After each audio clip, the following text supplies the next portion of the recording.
आप लोग जो है बताओ, कोई बात है या मैं बोलूँगी? पहले आप बोलिए। नथुराम मिर्जा साहब जो है ये अपना में बहुत बड़ी हस्ती थी, बड़े किसान नेता थे, बहुत ही लोकप्रिय नेता थे राजस्थान के, और किसानों के तो मसीहा थे। ये विभिन्न पदों पर रहे, मेंबर पार्लियामेंट भी रहे, असेंबली में लंबे समय तक रहे, किसान आयोग के अध्यक्ष रहे, और राजस्थान वासियों को गर्व है कि जब इंदिरा जी भी जब एक बार डिफिकल्ट हो गया था पूरे देश के अंदर इमरजेंसी के बाद में, तब एक सीट जीती उत्तर भारत के अंदर, एक सीट जीती, वो सिर्फ नथुराम मिर्जा के थी, नागौर की सीट, एक सीट।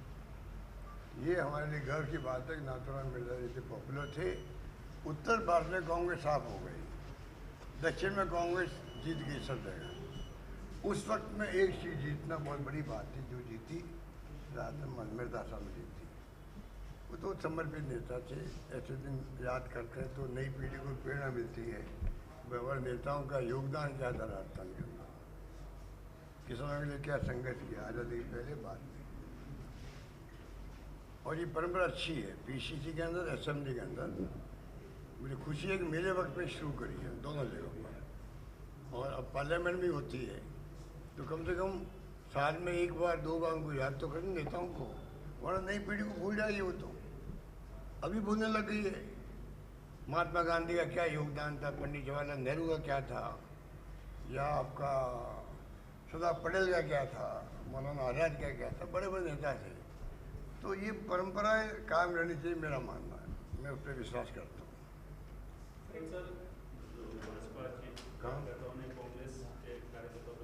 सर मारपीट हुई थी कांग्रेस के और बीजेपी के नेताओं के आपस में, देखिए मेरा मानना है कि ये नई परंपरा शुरू हुई है जो बंद होनी चाहिए। डेमोक्रेसी के अंदर कोई पॉलिटिकल पार्टी के कार्यकर्ता किसी के ऑफिस पे जाए नहीं, ये कायदा गलत है, पहले नहीं था ये जो है कायदा होता था, जो आपको शिकायत है तो आप धरना दो कहीं पर, जुलूस निकाल दो, मौन जुलूस या नारेबाजी कर दो सड़कों पर, कलेक्टर के यहाँ जा करके आप ज्ञापन दे दो खिलाफ में, मुख्यमंत्री के नाम का या राष्ट्रपति के नाम का या राज्यपाल के नाम का, ये तो कायदा था। अब ये नई परंपरा शुरू कर दी है कि एक दूसरे के ऑफिस पे जाके धावा बोलना बिल्कुल बंद होना चाहिए, बहुत गलत परंपरा। नंबर दो, कई बार एमएलए एमपी के वहाँ जाके विरोध प्रकट करते हैं घरों पर, वो गलत है। आप पुलिस रिपोर्ट दर्ज करा दीजिए, आप शिकायत लिख दीजिए एमएलए के बारे में मुख्यमंत्री को या जहाँ लिखना है, पर आप जाके खुद सीधा भिड़ने की परंपरा लोकतंत्र में नहीं थी, ना होनी चाहिए। आजकल ये जो पैदा हुई है ना, बंद होनी चाहिए। और वहाँ पे जब जाएंगे तो एक दूसरी पार्टी, कोई पार्टी हो, आप पर भिड़ेंगे। वो तो अहमदाबाद में क्या हुआ, ये तो हुआ अहमदाबाद में, राहुल गांधी जी खुद को जाना पड़ा हमें पर। तो ये परंपरा बहुत गलत परंपरा है। सर ऐसा ही फैसला लिया है, उसके बाद देखिए दोहरा चरित्र है मुख्यमंत्री जी का खुद का और प्रदेश की सरकार का, कोई फैसला ले नहीं पाई। हाईकोर्ट का भी आप फैसला ले लीजिए, तो फैसला ले नहीं रहती।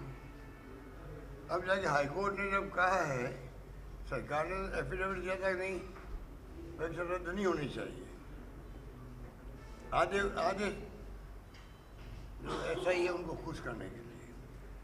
अब जब फैसला आ गया तो आप कुछ स्वागत कर रहे हो, मुख्यमंत्री स्वागत कर रहे हैं।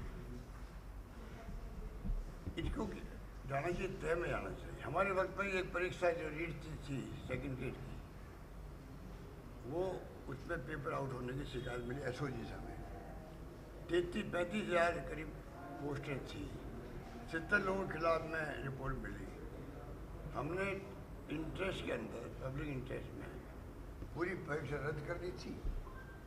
35 हज़ार से बढ़ा के 50 हज़ार पोस्ट कर दी, वापस एग्ज़ाम करवाए, और साइलेंटली 50 हज़ार लोगों को नौकरी मिल गई। ये जो बीमारी फैली है, ये आर्मी के अंदर भी है पेपर लीक होने की, जुडिशरी के अंदर भी है। देश में राजस्थान में जुडिशरी में पेपर आउट हुआ,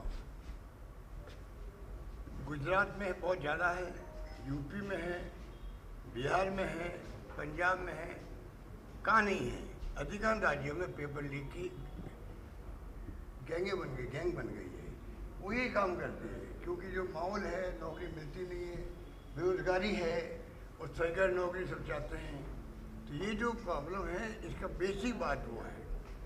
हमारी गवर्नमेंट देश में वो गवर्नमेंट है जिसने जितने कड़े फैसले किए हिंदुस्तान में ना केंद्र ने लिए हैं ना राज्य ने लिए हैं। हमने 10 करोड़ रुपये पेनल्टी, आजीवन कारावास सजा, संपत्ति कूट कराने कर ली हम लोगों ने। कोई कमी रखी नहीं हमने कानून पास करने के अंदर। और तो और मिस्टर M.K. कुमावत जो थे, पहले RPC के चेयरमैन रहे हुए थे, वो होम मिनिस्ट्री में एडिशनल सेक्रेटरी होम रहे हुए थे, DG पुलिस रहे हुए थे आंध्र प्रदेश के। उनकी अध्यक्षता में कमेटी बनाई, ये इसकी बीमारी ठीक कैसे हो। उन्होंने रिपोर्ट भी प्रस्तुत करी है कि जो ये पेपर लीक होते हैं ये कैसे समाप्त हो सकता है। वो कमेटी हमने बनाई। SOG में एंटी चीटिंग सेल मैंने बनाया, SOG में एंटी चीटिंग सेल बना दिया। उसी कारण से ये सब आउट हो रहा है।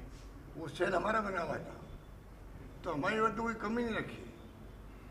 ये हमने प्रयास किया क्योंकि ये प्रॉब्लम बहुत बड़ी प्रॉब्लम है और इसमें राजनीति नहीं होनी चाहिए। क्योंकि इनके वक्त में भी थे मेंबर अपॉइंट किए, वो भी थे जो नाम आ रहे हैं, चाहे वसुंधरा जी सरकार थी, BJP थी, तभी अपॉइंटमेंट हुए थे, हमारे वक्त में अपॉइंटमेंट हुए। जो दोनों पकड़े गए हैं, एक उनके वक्त का पकड़ा गया, वो भी तो अपॉइंटमेंट BJP का हुआ था उसमें। इसलिए ये कोई राजनीति की बात नहीं है। ये जड़ मूल से ख़त्म कैसे हो, ये पेपर लीक आउट नहीं हो, सुनिश्चित कैसे करें, ये पक्ष विपक्ष मिलकर तो कर सकता है। इसमें एक दूसरे पर आरोप लगा रहे हैं, कोई नेता झगड़ रहे हैं टीवी पे ही। क्या पूरे कंट्री में झगड़ा हुआ होगा दोनों नेताओं का? तो क्या लोगों ने देखा होगा राजस्थान में क्या हो रहा है, एक दूसरे पर आरोप लगा रहे हो। उसमें तो किरोड़ी जी ने ये तक कह दिया कि हनुमान बेनीवाल राज्यसभा चुनाव में उनसे पैसे लेकर। अब पता नहीं किसने क्या कह दिया, पैसे लेने की बात है। तो क्या नया इतिहास है राजस्थान का। सरकार बढ़ गई हमारी, बहुत बड़ी बात है। वो तो छोड़ो, पैसे लेने की तो अलग चर्चा कभी होगी। किरोड़ी जी बाद में आरोप, अब किरोड़ी मीणा जी और हनुमान महनी दोनों दोस्त थे और हमारे सरकार को गिराने के अंदर ये शामिल थे लोग। हमारी सरकार गिराने में हनुमान बेनीवाल भी था, किरोड़ी मीणा जी भी थे। तो आप सोच सकते हो कि ये दोनों दोस्त थे, हेलीकॉप्टर लेके खूब घूमे राजस्थान के अंदर सरकार बनाने के लिए दोनों।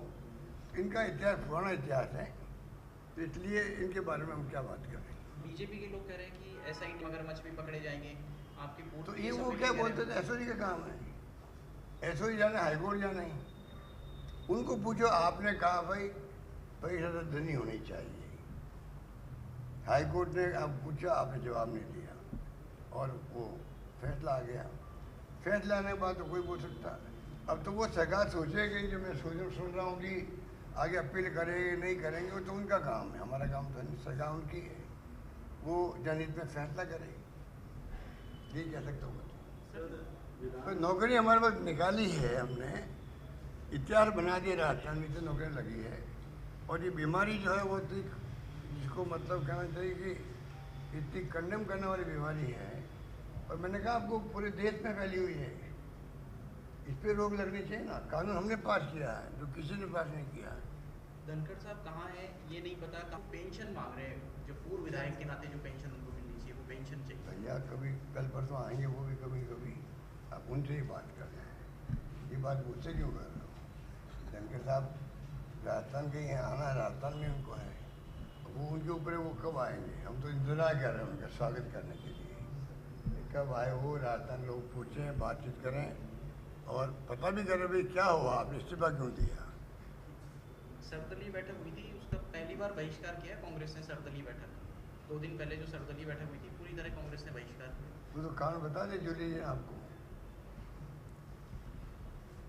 तो कारण बता दिया आपको ज्योति जी ने कि सरकार जिस प्रकार का व्यवहार कर रही है ना, एक तरफा फैसला हो रहे हैं स्पीकर साहब से भी और सरकार से, ये उचित नहीं है। जब आप विपक्ष को विश्वास लो ही नहीं और एक दिन मीटिंग बुला के, ऑल पार्टी मीटिंग बुला के, और फिर आप इन्वॉल्वमेंट सबका कर लो, तो इसलिए फैसला जो किया सोच समझ के किया है।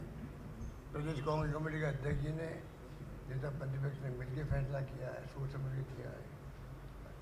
सर, ये जो बिहार का घटनाक्रम हुआ दोनों पार्टियों के भिड़ने का, उससे पहले मोदी जी के लिए अपशब्द कहे गए जिसको बीजेपी इशू बना रही है और कह रही है कि कांग्रेस की भाषा और ये इसका कोई संबंध नहीं है। कोई यात्रा निकाले बीजेपी कांग्रेस कोई भी, या तो आगे चली जाए और एक मन चला स्टेज पे जाके कोई बोल दे तो उससे क्या मतलब, कांग्रेस ने क्या संबंध उसका, बिना मतलब का इशू बना रहे हैं। जो घबराए हुए वो लोग, यात्रा में जो रेस्पॉन्स मिला राहुल गांधी को, एक्स्ट्रा ऑर्डिनरी मिला, तेजस्वी यादव जी दोनों मिलके जो यात्रा निकाली है, तो जो रेस्पॉन्स मिला है वो एक्स्ट्रा ऑर्डिनरी है। तो उससे घबरा करके ये अब इस प्रकार की बातें कर रहे हैं, कोई दम नहीं है। कांग्रेस ने उसको अस्वीकार किया है। हम ऐसे जो लोग पसंद भी नहीं करते और ऐसे आरोपों को हम निंदा करते हैं। राजस्थान में प्रियंका जी को लेकर के आ रहे हैं, रोड प्रदर्शन करेंगे 6 सितंबर को। प्रियंका जी को लेकर के आ रहे हैं जयपुर में, वोट चोर गद्दी छोड़ जो अभियान है उसमें प्रियंका जी को लेकर के आ रहे हैं 6 सितंबर को। राजस्थान में मजबूती से आप कौन लेके आ रहे हैं? आप कांग्रेस आप लोग मुझे नहीं है 6 तारीख को। अच्छा रैली रखी जा रही है, स्टेट की रैली रखी जा रही है, प्रियंका जी का आने का प्रोग्राम बन रहा है 6 तारीख को। हाँ, राजस्थान रैली रखी। कौन बुला डोटासरा जी ने बात की थी? मुझे यहाँ पे पता करता हूँ। अरे उन्होंने कल की होगी बिहार में। अच्छा बिहार गए हैं? डोटासरा जी बिहार गए हैं। मैंने बुलाना अच्छी बात है ना। बड़ा मतलब शक्ति प्रदर्शन कर रही है। राजस्थान की जो सीटों को लेकर के जिनकी चिंता थी कि भाई इन पे संभावना थी कि यहाँ भी वोट चोरी हुई है या क्या हुई है, वो तो प्रदेश कांग्रेस कमेटी सब जिलों के संपर्क में है, वो पता कर रहे होंगे कि भाई कहाँ पर बेईमानी हुई, कहाँ नहीं हुई। ठीक, thank you. Thank you. Mohan Bhagwat ji का बयान था। रिटायर वाला सर, पहले तो कहा कि 75 साल में रिटायरमेंट हो जाना चाहिए। अब कह रहे हैं कि मैंने ऐसी कोई बात नहीं कही, चाहे जितना काम करो। तो क्या लगता है क्यों बदला होगा बयान? अपना जो स्टैंड है उन्होंने क्यों बदला? वो क्या क्या बदले बता दे, मुझे बता दीजिए आप। मोहन भागवत जी का पहले कुछ दिनों पहले बयान आया था जिसमें ये कहा जा रहा था कि 75 साल बाद रिटायरमेंट ले लेना चाहिए। अभी इन्होंने 2 दिन पहले फिर कहा कि मैंने ऐसी कोई बात, ऐसा नहीं है, जब चाहे तब काम कर सकते। कह दिए और ये भी कह रहे सर कि मतभेद हो सकते हैं लेकिन मनभेद नहीं है हमारी आपस में। आपस में मनभेद नहीं है। मनभेद नहीं है, मतभेद है। मतभेद हो सकते हैं लेकिन मनभेद नहीं। ये कहा उन्होंने, तो फिर और क्या, यही तो मतभेद तो है ही है ना। और क्या वही है मनभेद। तो मनभेद क्या होता है? वो तो मतभेद है। राजनीति में तो मतभेद का ज़्यादा महत्व है, मनभेद का तो सामाजिक संबंधों में है महत्व। बाकी क्या बोले तो बताओ मोहन भागवत जी, उससे कोई बात ही नहीं कर रहे हो। हिंदू राष्ट्र के हिंदू राष्ट्र पहले से ही